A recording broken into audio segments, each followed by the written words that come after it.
Hola a todos, soy Albert Mendoza y bienvenidos a vuestro canal de inversión. Estamos a sábado 27 y un día más volvemos con el informe semanal, donde vamos a hacer un repaso sobre los principales acontecimientos del mercado y esas noticias que pueden afectar a nuestra cartera y cómo podemos actuar en consecuencia. Antes de comenzar, como siempre, con el informe semanal, os pido que le deis un like si os gusta este contenido y si os aporta valor. Y si no os aporta valor, pues no sé qué hacéis viéndome, pero me ponéis en los comentarios qué os gustaría que comentase en el siguiente vídeo, que os pudiese aportar o que os puede interesar que comentemos en esta serie de vídeos, ¿de acuerdo?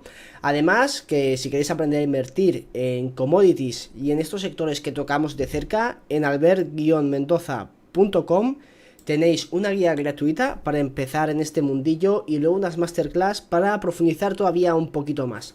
Así que dicho esto, vamos a comenzar con el informe semanal, advirtiéndoos de que esta vez nos vamos a saltar los gráficos de precios, ¿de acuerdo?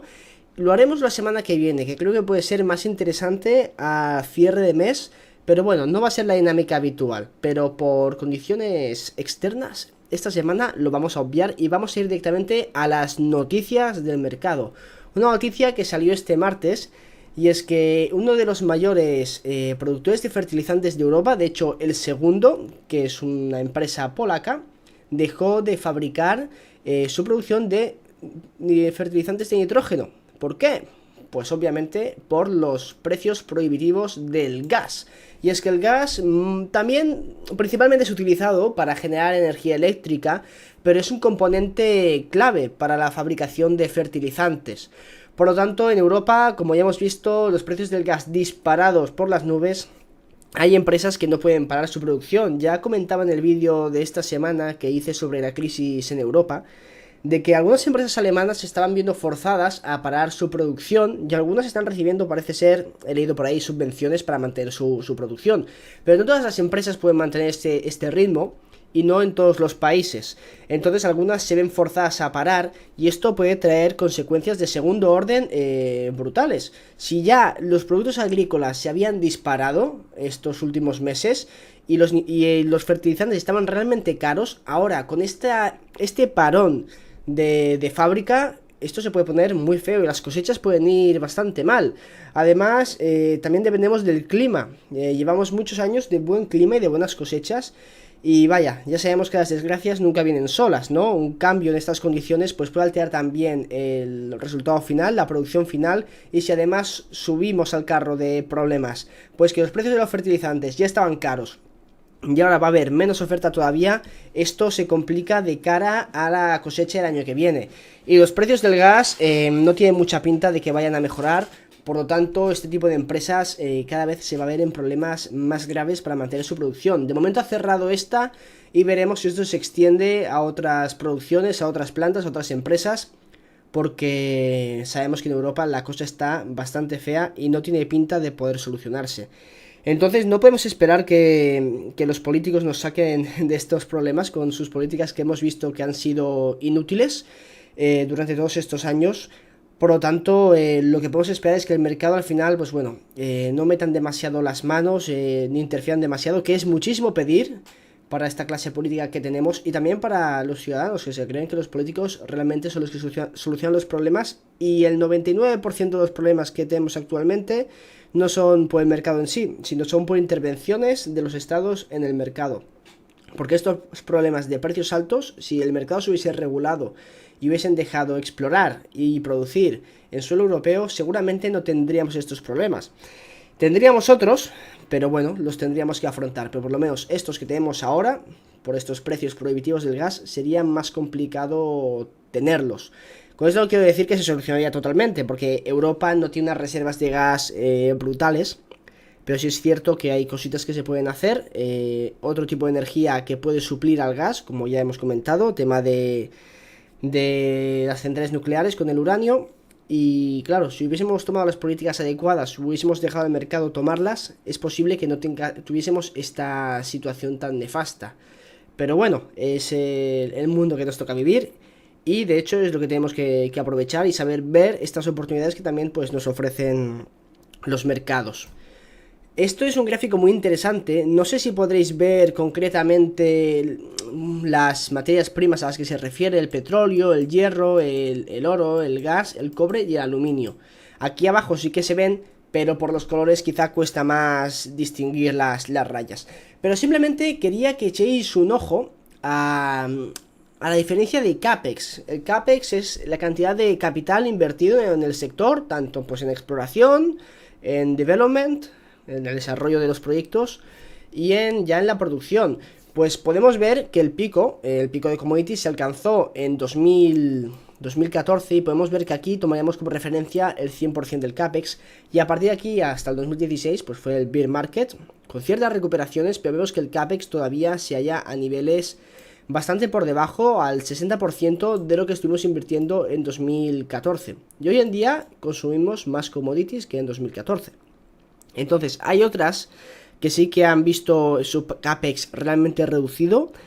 Por ejemplo, podemos ver aquí que el 25%, y creo que esto hace referencia al petróleo. Ya digo que ni siquiera yo lo veo bien, está muy, muy pequeñito.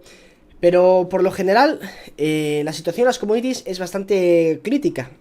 La única solución a esto es que comience a entrar inversión en el sector, porque si no, estos precios altos que hemos vivido, a pesar de que ya han bajado algunas, porque bueno, sabemos que tenemos estos momentos de euforia y luego de depresión dentro del mercado, no se van a solucionar en cuestión de meses, sino que esto se necesitan años de que se permita la inversión en estos sectores y que los precios se mantengan altos para incentivar esta inversión, porque si no, la oferta no surge de la nada. Los gobiernos, los bancos centrales, pueden imprimir los billetes que quieran, pueden inyectar la liquidez que queda en el mercado, y esto a nivel financiero puede tener sus efectos, pero sobre el mundo tangible, sobre el mundo real, hace falta inversión sobre el terreno, ¿de acuerdo? Tú no puedes imprimir cobre, al menos de momento. Tú no puedes imprimir petróleo, no puedes imprimir hierro. Tienes que invertir capital en explorar, encontrar esos yacimientos y sacarlos de la tierra, porque si no, no los tienes, no salen de la buchaca de Doraemon. ¿De acuerdo? Entonces hace falta un proceso de exploración, de inversión y en definitiva de dinero invertido para tener una oferta constante. Luego esto seguramente tengamos ciclos altos de inversión y después el precio se derrumbará porque habrá muchísima nueva oferta, etcétera. Son los ciclos que siguen las commodities. El problema es que cuando tenemos un CAPEX bajo y luego, como hemos comentado, con políticas pones trabas a la inversión, ese CAPEX se mantiene bajo y los precios suben, pero tú no dejas que las empresas reinviertan esos beneficios en producir más, porque claro, tú ponte en la situación de que tú tienes una empresa de carbón, has sido demonizado, no, lo siguiente, o sea, tú básicamente eres el anticristo de los hombres de negocios. Tu empresa es el cáncer del mundo, porque el carbón mata a miles de personas y es algo que debemos totalmente eliminar. Lo que no queda claro es que el carbón pues se va a seguir utilizando para generar energía porque es barato, y además de que se encuentra también en bastante abundancia. Entonces tú tienes una empresa de carbón y dices, bueno, tengo una mina, voy a seguir produciendo con esto que tengo y voy a intentar ganarme la vida lo mejor que pueda, ¿no? Pero claro, cuando los precios se disparan porque la oferta es baja y la demanda sigue creciendo, o te aumenta ahora de repente que han tenido que reabrir estas centrales de carbón por falta de gas, tú tienes unos beneficios extraordinarios, porque no hay nuevos productores, nadie se va a meter en una industria donde es el patito feo de todas las industrias. Ya dentro de energía, que está mal vista, como el oil and gas, el carbón, es que está no mal visto, es que es lo siguiente, es el diablo. Por lo tanto, tú no vas a invertir en explorar y en desarrollar una mina de carbón. ¿Dónde vas a conseguir el dinero? ¿Qué banco te va a prestar dinero? Lo vas a tener muy difícil. Entonces, la inversión de fuera, la nueva inversión está muy, muy restringida. Y la inversión ya desde dentro, desde las propias empresas, si te están diciendo que van a prohibir el uso de carbón en 2040, en 2035, en el año que sea, ¿tú para qué vas a invertir miles de millones en explorar, descubrir un yacimiento y montar una superoperación para explotarlo? Si a lo mejor luego en 5 años te prohíben, es dinero desperdiciado. Lo que haces es centrarte en, bueno, pues voy a coger este dinero que estoy ganando y voy a devolverlo a los accionistas. Voy a pagar dividendos, voy a hacer recompras de acciones y voy a emplear el dinero que genere extra con estos precios desorbitados que hay ahora mismo en devolverlo al accionista. Entonces la oferta no crece, y si puede crecer, pues de los yacimientos ya existentes, pues se hará lo que se pueda, pero tú como empresario no vas a reinvertir ese capital en crear nuevos proyectos y nuevas minas, porque no te sale rentable. O sea, tú tienes una incertidumbre brutal, no sabes si ese dinero al final vas a obtener una rentabilidad de él, porque te pueden prohibir con cualquier legislación. Para empezar, ya conseguir los permisos para eso, seguro que es una odisea. A no ser que te vayas a países por África o por ahí, ya va a ser una odisea. En Europa hay carbón y se podría explotar. Y de hecho, pues se explota. Pero es complicado obtener licencias para nuevas explotaciones, y es muy difícil que alguien invierta, como he dicho, en desarrollar nuevos proyectos por esto. Porque tú tienes una incertidumbre muy grande sobre la rentabilidad que vas a obtener de ese capital invertido. Básicamente es como dilapidarlo. En consecuencia, oferta plana, la demanda que ha subido y la oferta cayendo, porque si las minas se agotan, y tienes unas subidas de precios brutales que afectan a los consumidores y rebajan el nivel de vida de la población en general. Ahora ha venido Biden y ha firmado un acta de reducción de la inflación. Y estos son unos cuantos billones dedicados a sanidad, al cambio climático y a impulsar la economía. ¿Cómo apagar el fuego sino con más fuego? O sea, ¿alguien realmente se piensa que la inflación la puedes combatir a base de actas y a base de entregar todavía más dinero? Y además, he estado leyendo un poquito por encima el tema del acta. No me lo he leído y no voy a entrar a perder el tiempo en leerme esto, que realmente no creo que me aporte demasiado. Sí es cierto que he leído que incluye algo sobre la energía nuclear, sobre el tema de centrales, y eso me parece, pues bueno, me parece dinero que puede ser bien invertido. A ver cómo acaba y qué acaban haciendo. Pero si analizamos al menos un par de cosas que tiene ya el título del acta, que va a afectar la sanidad y el tema del clima, realmente eso son políticas que van a combatir la inflación.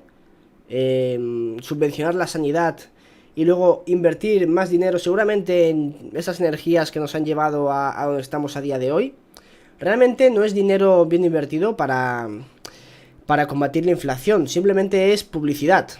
Podríamos entrar a estudiar realmente, a ver hacia dónde es el dinero presupuestado, pero realmente no es mi función hacer eso, y no tengo tiempo para dedicarlo.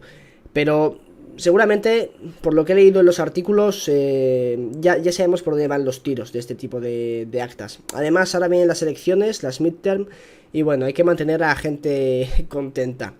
Pero tenemos que quitarnos de la cabeza ya, yo creo que como población en general, el pensar que los políticos pueden solucionar estos problemas a base de tirar más dinero, de poner más dinero en funcionamiento. De hecho, para combatir la inflación hace falta lo contrario, es retirar. Y de hecho, sí que puedes hacer políticas de inversión que pueden ayudar a controlar la inflación. Claro, pero son políticas de inversión en la parte productiva, en la parte de oferta. Si tú aumentas los outputs, esta oferta de los inputs que necesita la economía para funcionar, acá pues productos energéticos, gas, carbón, petróleo, uranio no tanto porque no es un componente energético clave, ¿no?, para la generación de electricidad. O sea, es clave en el sentido de que sin uranio una central nuclear no funciona, pero a nivel de costes es bastante ínfimo. Pero si tú inviertes ese dinero en energía nuclear, en crear nuevas centrales, en desarrollar pozos petrolíferos o de gas, o en potencial quizá la producción de carbón para determinados casos. Yo no es que sea aquí súper, digamos, anti-ESG, anti-clima, obviamente no, es que eso es absurdo, ¿no? Nadie lo es. También por eso te lo venden muy fácil, ¿no?, todo ese tipo de políticas, porque estás a favor de que destruyan el medio ambiente. Coño, nadie está a favor de que destruyan el medio ambiente, por el amor de Dios. Pero las políticas que siguen, al fin y al cabo, realmente son contraproducentes. Entonces, si tú usas ese dinero para este tipo de políticas, que puedas generar energía barata y constante, vas a controlar la inflación, porque se van a poder producir los servicios y los productos a precios más bajos. Pero si tú subes el precio de estos inputs, al fin y al cabo los productos van a subir de precio, porque son más caros de producir. Y además que la inflación, esto vemos inflación de productos, pero la inflación real es el aumento de la masa monetaria. Y todos sabemos que bueno, esta masa monetaria aumenta año a año, no hay un control específico. De hecho, pues el dinero fiat es lo que tiene y es la droga que tiene enganchada a todos los gobiernos. Porque si tú puedes tener algo al instante, todos lo tendríamos. Y aquí, pues bueno, se puede tener con la máquina del dinero. No es dinero duro, no es dinero de verdad, es fiat. Y bueno, hablando del fiat, lo he enlazado muy bien con el dólar en oro. Quería enseñaros un poquito cómo ha evolucionado el precio del dólar respecto al oro. Y vemos una depreciación de más del 90% básicamente. Desde que se dejó el patrón oro, pues podemos ver una caída en picado del precio del dólar respecto al oro. Para que luego digan que el oro no es una reserva de valor. El oro sí que es una reserva de valor, es la reserva de valor y lo va a seguir siendo. Entonces, este gráfico no tengo mucho que comentar, simplemente podéis ver cómo se ha destruido riqueza de forma brutal. Si tus abuelos habían ahorrado 10.000 dólares, que en esta época pues podría ser algo interesante, vemos como este dinero ahora mismo no vale nada, vale 10.000 dólares de hoy, o sea, que es algo, pero ajustado a la inflación, quizá hubiesen sido 100.000, no sé, hacer vosotros los cálculos, pero por ahí van los tiros. En 50 años se ha destruido una cantidad de riqueza brutal. Por eso siempre dicen que los ricos se vuelven cada vez más ricos y los pobres más pobres. Los ricos al fin y al cabo van a usar el dinero para adquirir activos, y dinero líquido pues tendrán para su día a día y tendrán, bueno, para hacer sus compras como todo el mundo. Pero la gran parte de su dinero y de su riqueza no está en dinero fiduciario, no está en dólares, está en activos. Y los activos se revalorizan porque tienen una oferta limitada. Obviamente no todos, pero acciones, viviendas, etcétera, tienen una oferta limitada. Ya nos vamos a otro tipo de cosas, vino, obras de arte, Rolex, coches caros de exclusivos. Este tipo de cosas se revalorizan, la oferta es limitada y es lo que hace que tengan valor. En cambio, el dinero fiat no tiene ningún valor, tiene un valor para las transacciones y todos tenemos que tener dinero en el banco para nuestro día a día y poder sobrevivir, pero no es la forma de ahorrar, porque básicamente te están robando y no te estás dando cuenta. Los pobres o la gente de clase media o media trabajadora que no tiene una educación financiera o no se lo ha buscado demasiado, al fin y al cabo ven su riqueza pues evaporarse con el paso de los años porque por culpa de estas políticas de expolio por parte del gobierno. Es un impuesto silencioso, o sea, la inflación es uno de los mayores destructores de riqueza y yo creo que deberían ser condenados en la otra vida al fuego eterno, porque madre mía la cantidad de dinero que se ha robado a la pobre gente en general de esta forma. Y bueno, vamos a hablar del petróleo, como siempre, ¿no? Como no, qué novedad, Albert. Pues este gráfico es muy interesante porque aquí nos enseña la producción de los pozos, de los pozos de Estados Unidos, ¿de acuerdo? ¿Cómo ha ido evolucionando? Pues hay diferentes ciclos. En 2018 pues tuvimos diferentes ciclos de precio, pero podemos ver como año sobre año cómo aumenta esta producción, ¿no? Esto digamos que sería los barriles, ¿no? Que se puede producir y vemos que suben con mucha fuerza, pero vemos como después, en el siguiente ciclo, esto se rebaja, ¿de acuerdo? Y ahora todavía vemos un incremento más plano, o sea, cada vez la curva esta de crecimiento de la producción de los pozos se va aplanando más. Y esto lo he comentado muchísimo en este canal, lo hemos hablado bastante. Y es que cada vez en Estados Unidos el petróleo fácil ya se ha sacado. Los pozos tier 1, es decir, los de mayor calidad, han sido los primeros en explotarse. Y ahora cada vez este conjunto, ¿no?, de pozos, este pack que tenemos de pozos, ¿no?, cada vez es de peor calidad. Cada vez hace falta taladrar, perforar pozos más largos. Obviamente la tecnología pues ha ido mejorando y esto ha mejorado la productividad, pero cada vez hace falta más inputs, más inversión para sacar la misma cantidad de petróleo. Y esto simplemente hace que cada vez hagan falta más pozos para producir la misma cantidad, lógicamente.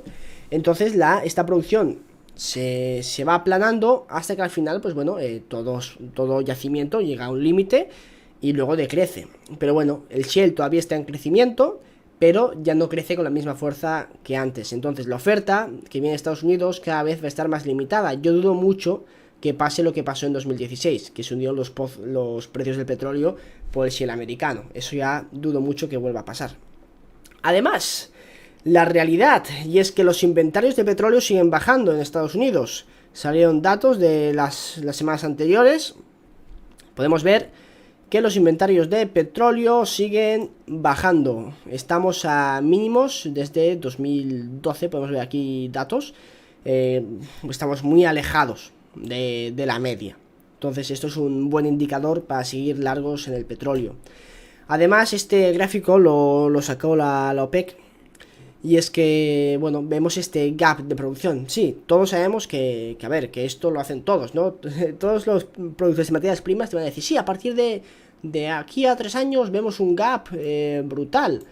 Pero realmente ya tenemos este déficit de producción. Aquí podemos ver el declino natural de los pozos. Y con lo que tenemos de inversión, pues bueno, lo que se va a producir. Y de aquí a 2030, es que con lo que tenemos ahora mismo de inversión, podemos ver que se van a producir menos de 80 millones de barriles de crudo diarios. Y la demanda está por encima de los 100. Esto es un gap brutal. Aquí se espera que la demanda, o sea, la oferta necesaria sea de 106 barriles. Y tenemos un déficit de más de 25 millones de barriles diarios. De aquí a 2030. Estos son 8 años. Esto es nada. Y de momento no estamos viendo esta inversión. Entonces, para los próximos años, a no ser que vivamos algunos eventos que no me imagino que pueden ser, los precios del petróleo no me extrañaría que viviésemos máximos históricos. Ver el barril en $200 no me parecería algo raro, aunque fuese de forma momentánea de aquí en los próximos 5 años.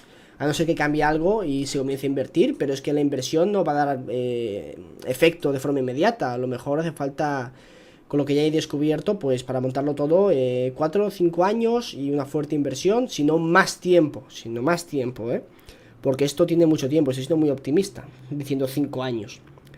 Pero bueno, así tenemos que posicionarnos. Yo creo que el petróleo va a ser de los mayores ganadores, las petroleras en sí, esta década, y que van a dar muy buenos resultados de inversión. Si estamos en este sector, creo que vamos a batir al índice con diferencia y vamos a ser capaces de generar riqueza en comparación con el resto del mercado. Así que es algo a tener en cuenta. Además, aquí podemos ver la cantidad de pasta que está generando Saudi Aramco, la petrolera de Arabia Saudita.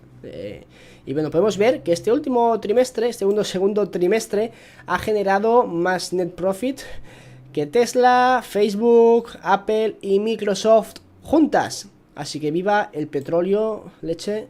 Y bueno, poco tengo que comentar de este gráfico. Son unas máquinas de generar pasta ahora mismo las petroleras. Y mira que el petróleo está a $90, que ha bajado $40 desde máximo. Además el gas, lo del gas no tiene nombre, es una locura. El TTF esta última semana con el tema de Rusia y tal, es que ha llegado casi a los $300 el megavatio hora. Ya estaba alto, que estaba a $200 y llegamos a un pico en marzo de este año y luego pues se rebajó a 100 y tal. Pero madre mía, menudo subidón que ha pegado, se ha hecho más de un por dos. Así que bueno, pensar que los precios antes estaban a 15-20 dólares el megavatio, y ahora está casi a 300. Pues bueno, ya podéis... Y no estamos ni en invierno, o sea, es que si estuviésemos ahora ya al final del invierno diría, hostia, pues han muerto no sé cuántas miles de personas de frío en Europa Central, que seguramente sea algo que pase por desgracia este invierno, por no poder pagarse la calefacción, ¿no? Bueno, yo creo que el gobierno ahí intervendrá, pero esa no es la solución en el medio plazo. Quizá palía los efectos, pero no sé si va a haber gas para todos, porque si ya para la industria lo tiene difícil y va a haber racionamiento, veremos a ver para la población civil de cara al invierno cómo se las ingenian estos países y qué narices hacen. Entonces, bueno, cogeros los machos porque la cosa pinta bastante fea. Además, el restart de Freeport, bueno, que Freeport tiene que enviar LNG a Europa, ahí, pues bueno, se retrasa hasta marzo del año que viene, si no he leído mal. Ah, coño, delay to end of November. Es que a veces hacer las traducciones así simultáneas, o sea, es un rollo, pero bueno, sí, se retrasa hasta el segundo trimestre de este año prácticamente, coincidiendo básicamente con el final de las elecciones de Estados Unidos. ¿Casualidad? No existen las casualidades. Pero bueno, claro, esto es bueno para el gas en Estados Unidos, porque más gas se queda dentro del país y menos sale hacia Europa. Y bueno, para Europa es bastante malo. y más ahora de cara al invierno. Pero bueno, otro problema añadido. También pensar que los rusos ahora están enviando el 20% del gas por la Nord Stream 1 y en cualquier momento se cabrean y cierran el grifo del gas, que ya es un 20%, pero es gas necesario. Así que bueno, veremos qué termina pasando. Y ya hablando del uranio, salió la noticia de que Kazajstán pues anunció que iba a aumentar la producción en un 10% para 2024. Y pues la gente se volvió loca, ¿de acuerdo? Vendieron todas las acciones de uranio y se cerró el mercado. Pero no es lo que realmente ocurrió. Básicamente Kazatomprom está viendo que el mercado está mejorando bastante, está recibiendo contratos. Y yo creo que es un paso lógico que de aquí a 2 años o a 1 año y medio se plantea aumentar la producción en un 10%. Si ve salida a sus productos, es bastante lógico. Lo que no creo que se vuelva loco y empiece a producir de forma desorbitada, como cuando inició su producción, porque está teniendo un enfoque bastante de mercado. De hecho, estos recortes de producción que tenía Kazatomprom, pues lo ha hecho bastante bien, o sea, han sido bastante disciplinados. Así que no creo que se les vaya demasiado la cabeza en el mercado de uranio. Yo creo que cuando lleguemos a niveles de 70, 80 dólares la libra, son niveles bastante sanos para el mercado. Quizá no dejan que se acabe de descontrolar, aunque no depende de ellos. O sea, el precio spot va por un lado y luego los contratos van por otro. Pero bueno, si pueden firmar contratos a 70, 80 dólares la libra, yo creo que van a hacer una cantidad de pasta brutal y bueno, les compensa aumentar producción a esos niveles. Y bueno, con esto termino el informe semanal. Espero que os haya gustado. Y si os ha gustado, pues leche, dejar un buen like, que sabéis que ayudáis muchísimo al canal, y comentar. También recomendaros que os paséis por Portfolio de Inversión, que es la nueva página web que hemos lanzado. Somos un equipo bastante potente y es totalmente gratuita. Aquí podéis gestionar vuestros portfolios, tenéis un montón de acciones, es que tenéis más de 10.000 acciones, fondos de inversión, etcétera. Y cada día estamos mejorando el producto. Además de que podéis sugerir pues acciones, si no salen, que dudo mucho que no salgan, tienen que ser acciones raras. Podéis sugerirlas y las añadiremos para que las pongáis en vuestra cartera y podéis controlar vuestra rentabilidad y tal. Es donde yo ahora mismo gestiono mi cartera y la verdad es que estoy muy contento con el producto que hemos creado. Luego análisis de inversión, pues si buscáis ideas de inversión, pues aquí tenéis varias tesis escritas por mí, por Martí y por una cantidad de analistas muy buenos y muy buenas tesis que han salido de aquí y han dado mucha rentabilidad. Además, si queréis escribir una tesis, contactarnos y podréis publicar en análisis de inversión para que os lean cientos de inversores que están en la plataforma. Y ya para terminar, alberguiomendoza.com, por si queréis aprender a invertir en materias primas, tenéis la guía gratuita y masterclass para pagarme los cafés. Y preguntas, consultas y lo que queráis en albert@analisisdeinversión.com. ¿De acuerdo? Así que con esto me despido, muchas gracias por verme y nos vemos en el siguiente. Vaya bien, chao.